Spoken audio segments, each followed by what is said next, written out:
என் நெஞ்சில் குடியிருக்கும்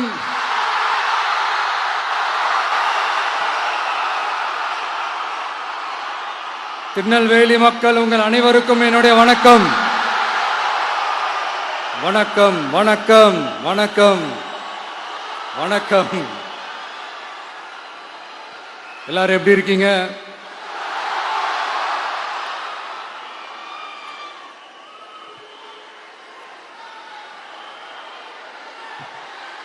உங்க மகன், உங்க அண்ணன், உங்க தம்பி, உங்க தோழன், உங்க நண்பன், உங்க விஜய் உங்களை தேடி வந்திருக்கிறேன். இந்நேரம் திமுக கையில அந்த முழு பவரும் இருந்திருந்தா, இந்நேரம் ஸ்டாலின் சார் கையில் அந்த முழு பவர் இருந்திருந்தா கண்டிப்பா இந்த நிகழ்ச்சி நடந்திருக்காது.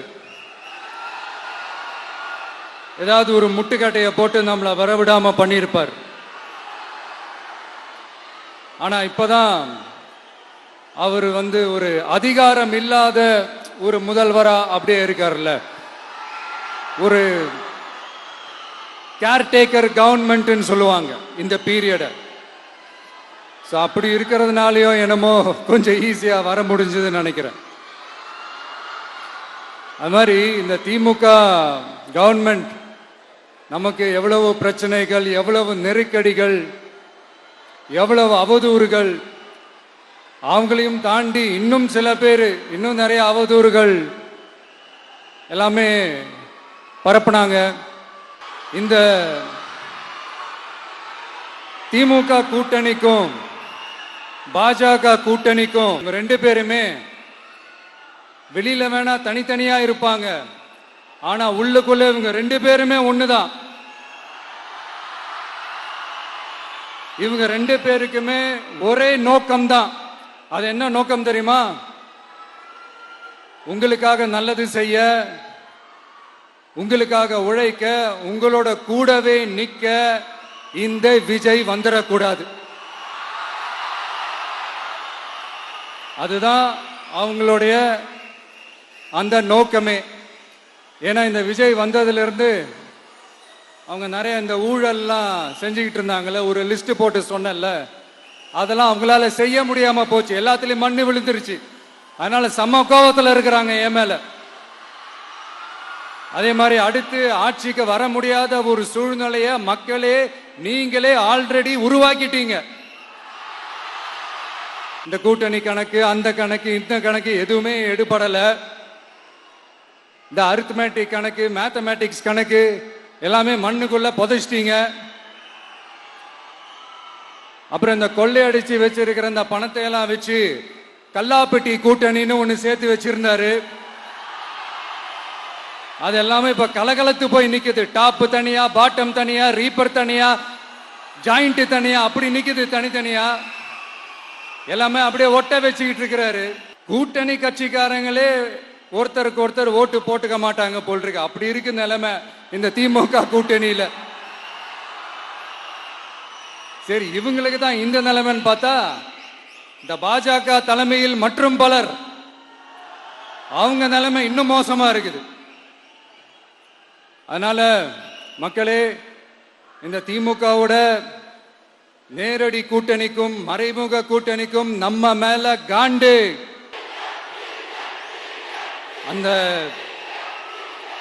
அந்த காண்டுக்கு ஒரு காரணம் என்ன தெரியுமா? அவங்க வீட்லயே, அவங்க குடும்பத்திலேயே விசில் சத்தம் பலமா கேக்குதான்.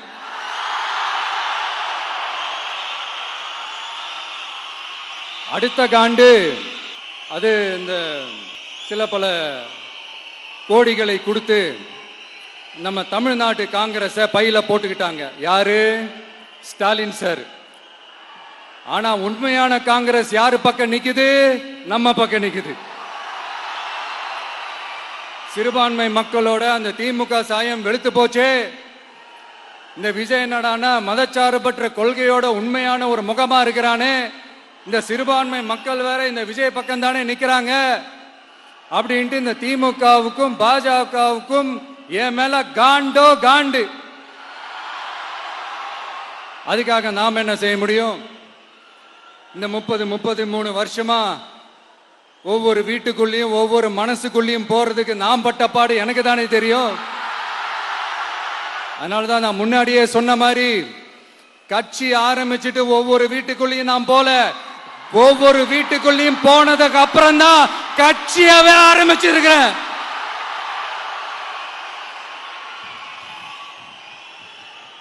இது இந்த அரசியல் எல்லாத்தையும் தாண்டி இருக்கிற ஒரு உறவு. கட்சி கிட்சி எல்லாத்தையும் தாண்டி இருக்கிற ஒரு உறவு. இது ஒரு பூர்வ ஜென்ம பந்தம். இது சும்மா இந்த அரசியல் ஆதாயம் தேடுறவங்களுக்குலாம் இது என்னன்னே புரியாது. இது மத்தவங்களுக்கு வேணா எலெக்ஷன், ஆனா இந்த விஜய் கூட நிக்கிறவங்களுக்கும் இது ஒரு இமோஷன். நான் சந்தோஷப்பட்டா மக்கள் சந்தோஷப்படுறாங்க, மக்கள் சந்தோஷப்பட்டா நான் சந்தோஷப்படுறேன். எனக்கு ஒண்ணுனா மக்களுக்கும், மக்களுக்கு ஒண்ணுனா எனக்கும். கண்ணு கலங்கும். எவ்வளவு அவதூறுகள்! இந்த கரூர் விஷயத்தை பத்தி ஊருக்கே தெரியும். ஆனா போடு, விஜய் மேல பழிய போடு. என்னடா இவ்வளவு பெரிய ஒரு பழிய தூக்கி விஜய் மேல போட்டாலும் மக்கள் விஜய் கூடவே நிக்கிறாங்க. இது என்னடா அதிசயமா இருக்குது அப்படின்ட்டு அது ட்ரை பண்ணி பார்த்தாங்க. அது மக்கள் கிட்ட எடுபடல. சரி, அடுத்து வேற என்ன பண்ணலாம்? முடக்கு, ஜனநாயகனா முடக்கு. படத்தை முடக்குனா கொஞ்சம் பையன் கொஞ்சம் டிஸ்டர்ப் ஆயிடுவான்.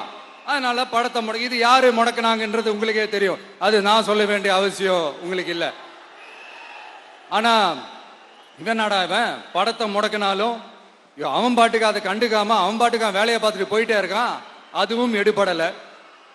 சரி, அடுத்து வேற என்ன பண்ணலாம்? போடு, SOPன்னு ஒண்ணு போடு. விஜய்க்கு மட்டும் தனியா ரூல்ஸ், தனியா ரெகுலேஷன்ஸ், தனியா கண்டிஷன்ஸ் அவனுக்கு மட்டும் போடு. மத்த கட்சிகள்லாம் விடு, விஜய்க்கு மட்டும் தனி கண்டிஷன்ஸ் போடு. அவன் வெளியவே வரக்கூடாது, மக்களை சந்திக்கவே கூடாது. என்னாச்சு? அதுவும் எடுபடல. சரி, அடுத்து வேற என்ன பண்ணலாம்? நம்மளை சுத்தி இருக்கிறவங்களை வச்சு, அதாவது இத்தனை வருஷமா வெயிட் பண்ணி இப்போ எலெக்ஷனுக்கு 30 நாளைக்கு முன்னாடி கரெக்டா அந்த டைம் பார்த்து ஒரு அவதூறு பரப்ப வேண்டியது. அது என்னன்னு உங்களுக்கே தெரியும். அதுவும் மக்கள் கிட்ட எடுபடல. அது மாதிரி எத்தனை சோதனைகள், எத்தனை வேதனைகள் நீங்க கொடுத்தாலும் இந்த திமுக நாளையோ இல்ல இந்த பாஜக நாளையோ இல்ல இந்த மற்ற பலர் நாளையோ இல்ல எந்த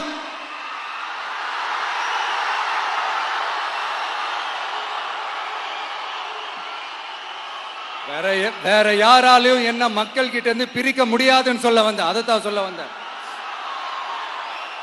ஒவ்வொரு வீட்டில் இருக்கிற ஒவ்வொரு விஜயும் இருக்கிற வரைக்கும் என்ன மக்கள் கிட்ட இருந்து பிரிக்கவே முடியாது. இப்படி இந்த சொந்த பந்தம் இவ்வளவு ஸ்ட்ராங்கா இருக்கிறதுனாலதான் நான் முன்னாடியே சொன்ன 234 தொகுதியிலும் இந்த விஜய் தான் வேட்பாளர் அப்படின்னு தான் அதை நான் செஞ்சிருக்கிறேன். ஏன்னா நம்மளுடைய வேட்பாளர்கள் யாரும் டாட்டாவோ பிர்லாவோ அம்பானியோ அதானியோ கிடையாது. நம்ம வீட்டில் இருக்கிறவர், நம்ம குடும்பத்தில் இருக்கிற ஒருத்தரை தான் நான் வேட்பாளரா செலக்ட் பண்ணியிருக்கிறேன். அப்படி செலக்ட் பண்ணி தான் உங்ககிட்ட நான் ஒப்படைச்சிருக்கிறேன். அதனால அந்த வேட்பாளர் வேற, இந்த விஜய் வேற அப்படின்னு நினைச்சிடாதீங்க. இந்த விஜய் தான் வேட்பாளர், அந்த வேட்பாளர் தான் விஜய். இத்தனை வருஷம் யார் யாருக்கோ ஓட்டு போட்டீங்க. ஆனா இந்த வருஷம் உங்க வீட்டில் இருக்கிற ஒருத்தருக்கு, உங்க வீட்டில் இருக்க நம்ம குடும்பத்தில் இருக்கிற ஒருத்தருக்கு நம்ம ஓட்டு போட போறோம். அந்த வேட்பாளர்களுக்கு நீங்க ஓட்டு போடுறது நமக்கு நாமளே ஓட்டு போட்டுக்கிற மாதிரி. அந்த வேட்பாளர் ஜெயிச்சா நாம ஜெயிச்ச மாதிரி. இப்படிப்பட்ட ஒரு எமோஷனலான ஒரு எலெக்ஷனை தமிழ்நாடு இல்ல, இந்தியாவே பார்த்திருக்காது. இது நீங்க எவ்ரி 5 இயர்ஸ் வர ஒரு எலெக்ஷன் மாதிரி இதை நினைச்சிடாதீங்க. இது வேற, இது ஒரு அதிசய எலெக்ஷன். 50 வருஷத்துக்கு ஒரு வாட்டி நடக்கிற ஒரு எலெக்ஷன் மாதிரி. அதனால அந்த சான்ஸை மிஸ் பண்ணிடாதீங்க மக்களே. ஒரு காமராஜர் தானா, ஒரு அண்ணா தானா, ஒரு எம்ஜிஆர் தானா நம்ம தமிழ்நாட்டுக்கு? அவங்கள மாதிரி வேற யாருமே வந்துட மாட்டாங்களா அப்படின்னு நீங்க ஏங்கினது எனக்கு தெரியும். அத மனசுல வச்சுக்கிட்டு தான் நம்ம டிவிக்கே வந்திருக்கிறோம். நம்ம டிவிக்கு யார் யார் மாதிரி எல்லாம் உழைக்கும் சொல்லவா? ஐயா முத்துராமலிங்க தேவர் மாதிரி, ஐயா வீரன் சுந்தரலிங்கம் மாதிரி, ஐயா வாபுசி மாதிரி, ஐயா அழகு முத்துக்கோன் மாதிரி, ஐயா கட்டமன் மாதிரி, ஐயா ஒண்டி வீரன் மாதிரி, ஐயா குரூஸ் பெர்னாண்டஸ் மாதிரி, மாதிரி ஒட்டுமொத்த தமிழ்நாட்டு மண்ணுக்கும் உழைக்கும், உழைச்சிக்கிட்டே இருக்கும். இந்த எலெக்ஷன்ல நம்ம டிவிக்கு ஆட்சி அமைஞ்சா அது என்ன அமைஞ்சா? அமைக்கிறோம். எப்படி அமைக்கிறோம்? நம்ம டிவிக்கு ஆட்சி அமைஞ்ச உடனே பெண்கள், இளைஞர்கள் எல்லாருமே நல்லா இருப்போம், நல்லா இருப்போம், நல்லா இருப்போம். விவசாயிகள், மீனவர்கள், உழைக்கிற மக்கள் எல்லாருமே நல்லா இருப்போம், நல்லா இருப்போம், நல்லா இருப்போம். இன்னும் பல வருஷத்துக்கு நம்மளுடைய குடும்பங்கள், நம்மளுடைய சந்ததிகள், நம்மளுடைய தலைமுறைகள் எல்லாருமே நல்லா இருப்போம், நல்லா இருப்போம், நல்லா இருப்போம். அதனாலதான் மீண்டும் மீண்டும் சொல்றேன், வேற யாருக்காவது ஓட்டு போட்டு உங்க ஓட்டை வேஸ்ட் பண்ணிடாதீங்க. அதனாலதான் பார்த்து பார்த்து உங்களுக்கான வாக்குறுதிகளை நாம அதை அறிவிச்சிட்டு இருக்கிறோம். செய்ய முடியாததெல்லாம் சொல்லவே மாட்டோம், அதுல ரொம்ப உறுதியா இருக்கிறோம். சொல்லாததை செய்வோம், அது வேற விஷயம். ஆனா செய்யறத மட்டும் தான் சொல்லுவோம். யங்ஸ்டர்ஸ், விவசாயிகள், மீனவ, இந்த மாதிரி பல திட்டங்கள் இருக்கு, எல்லாத்தையுமே நிறைவேற்றுவோம். இந்த விஜய் அதை சாத்தியமாக்கி காட்டுவான். இத நான் ஏன் இவ்வளவு ஸ்ட்ராங்கா சொல்றேன் அப்படின்னா, மக்கள் பணத்திலிருந்து ஒரு பைசா கூட தொட வேண்டிய அவசியமே எனக்கு இல்லை. உங்களுக்கு புரியுதுங்களா? உங்களுக்கு மக்களுக்கு தப்பே நடக்காது, தப்பே நடக்க விட மாட்டேன். இப்ப நான் சொன்னல, மக்கள் காசுல இருந்து ஒரு பைசா கூட தொட மாட்டேன்னு. அத இப்ப ஆண்டுகிட்டு இருக்கிறவங்க, இதுக்கு முன்னாடி ஆண்டவங்க தில்லா சொல்ல முடியுமா? என்னை எதிர்த்துட்டு இருக்கிறவங்களால தில்லா, கட்ஸா, கெத்தா இத சொல்ல முடியுமா? நீங்க ஒழுங்கா ஆட்சி நடத்திருந்தா பெண்கள் பாதுகாப்பு ஏன் இவ்வளவு மோசமா இருக்குது? இளைஞர்களுக்கு ஏன் வேலை வாய்ப்பு இல்லாம போச்சு? போதைப் பொருள் கலாச்சாரம் ஏன் அதிகமா இருக்கு? சட்டம் ஒழுங்கு ஏன் சரியா இல்ல? வன்முறை ஏன் தலைவரிச்சு ஆறுது? இதுக்கு உங்களால பதில் சொல்ல முடியுமா ஸ்டாலின் சார்? பதில் சொல்ல தகுதி இருக்கான்னு தான் கேட்டிருக்கணும். ஆனா கொஞ்சம் நாகரிகம் கருதி அப்படி வேணான்னு பாக்குறேன். 2.5 வயசு குழந்தைய துள்ள துடிக்க உங்க திமுக நிர்வாகி ஒருத்தன் கொன்னானே, அதுக்கு என்ன பதில் சொல்ல போறீங்க? விளாத்திக்குளம் பக்கத்துல +2 படிக்கிற ஒரு பொண்ணு டாய்லெட் வசதி சரியா இல்லாம ஒரு அவசரத்துக்கு காட்டு பக்கம் போய் ஒதுங்கினாங்களே, என்னாச்சு? இந்த உலகத்தை விட்டே போயிட்டாங்க. அதுக்கு என்ன பதில் சொல்ல போறீங்க? இந்த பிள்ளைங்களை உங்களால திருப்பி கொடுக்க முடியுமா சார்? 5 வருஷமா போலீஸ் டிபார்ட்மெண்ட்டை கையில வச்சுக்கிட்டு என்ன சார் பண்ணீங்க? பொம்மைகள் மாதிரி வச்சு விளையாடிட்டு இருந்தீங்களா? ஒரு மனசாட்சின்றது வேணாம். நாங்குநேரி பிரச்சனையை பத்தி பேசினா அது போதையில நடந்துச்சான். பெரிய கண்டுபிடிப்பு, எங்களுக்கு தெரியாது பாரு. அது எங்களுக்கும் தெரியும், உங்களுக்கு தெரியும். கேள்வி அது இல்ல, அதை ஏன் தடுக்கலன்றதுதான் எங்களுடைய கேள்வி. இது மட்டுமா? மணலை திருடுறாங்க, மண்ணை திருடுறாங்க, மலைகளை முழுங்குறாங்க, சட்டவிரோதமா கல்குவாரி நடத்துறாங்க, மணல் மாஃபியா அது ஒரு பக்கம் நடந்துகிட்டு போகுது. இன்னொரு பக்கம் மினிஸ்டர்ஸ் கொள்ளையடிக்கிறாங்க, இன்னொரு பக்கம் குடும்பமா சேர்ந்து கொள்ளையடிக்கிறாங்க. டாஸ்மாக்ல ஊழல், நகராட்சி துறையில ஊழல், இப்படி ஊழல் ஊழல், ஆட்சி முழுக்க ஊழல் ஊழல்லே ஊறி போய் நாரி போய் கிடக்குது. எந்த மூஞ்ச வச்சுக்கிட்டு சார் வந்து ஓட்ட கேட்பீங்க?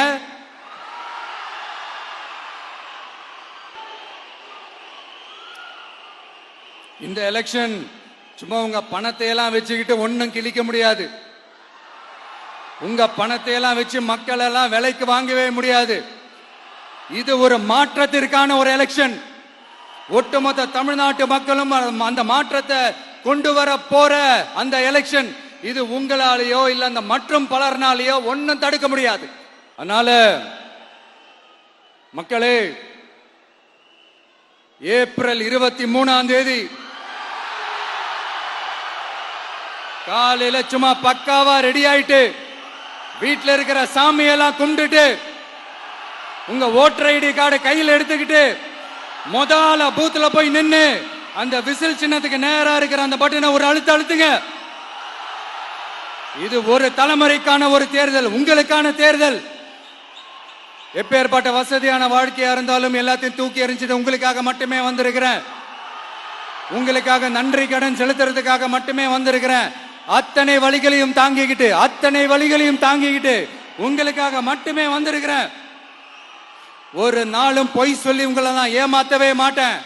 இந்த 4 முனை போட்டி, 40 முனை போட்டி, எத்தனை முனை போட்டின்னு எத்தனை உருட்டினாலும் இங்க 2 முனை போட்டி மட்டும்தான். ஒன்னு இன்னொன்னு எஸ், ஒன்னு டிவிகே, இன்னொன்னு டிஎம்கே. மக்கள் விரோத ஆட்சி நடத்துற ஸ்டாலின் சார் வேணுமா?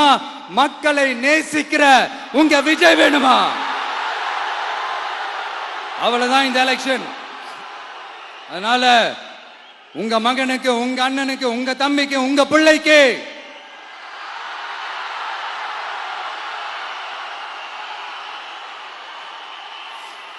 ஒரே ஒரு வாய்ப்பு கொடுங்க. தயவு செஞ்சு விசில் சின்னத்துக்கு ஓட்டு போடுங்க. இது ஒரு விசில் புரட்சி தேர்தலா இருக்கணும். நான் தன்னந்தனியாளு, நீ எல்லாம் நம்ம அப்பாரு, கொஞ்சம் நவந்தனா இங்க 8 கோடி பேரு, மிரல போது ஸ்டேட்டு நம்ம விசில் சத்தம் கேட்டு, நல்ல வங்க வாழ இங்க விசில் கடி ஓட்டே, கடைசி நம்பிக்கை மக்களை தேடி வருது, அதை இறுக்கி புடிச்சு ஒரு வரலாறு எழுது. உங்க விஜய், நான் வரேன்.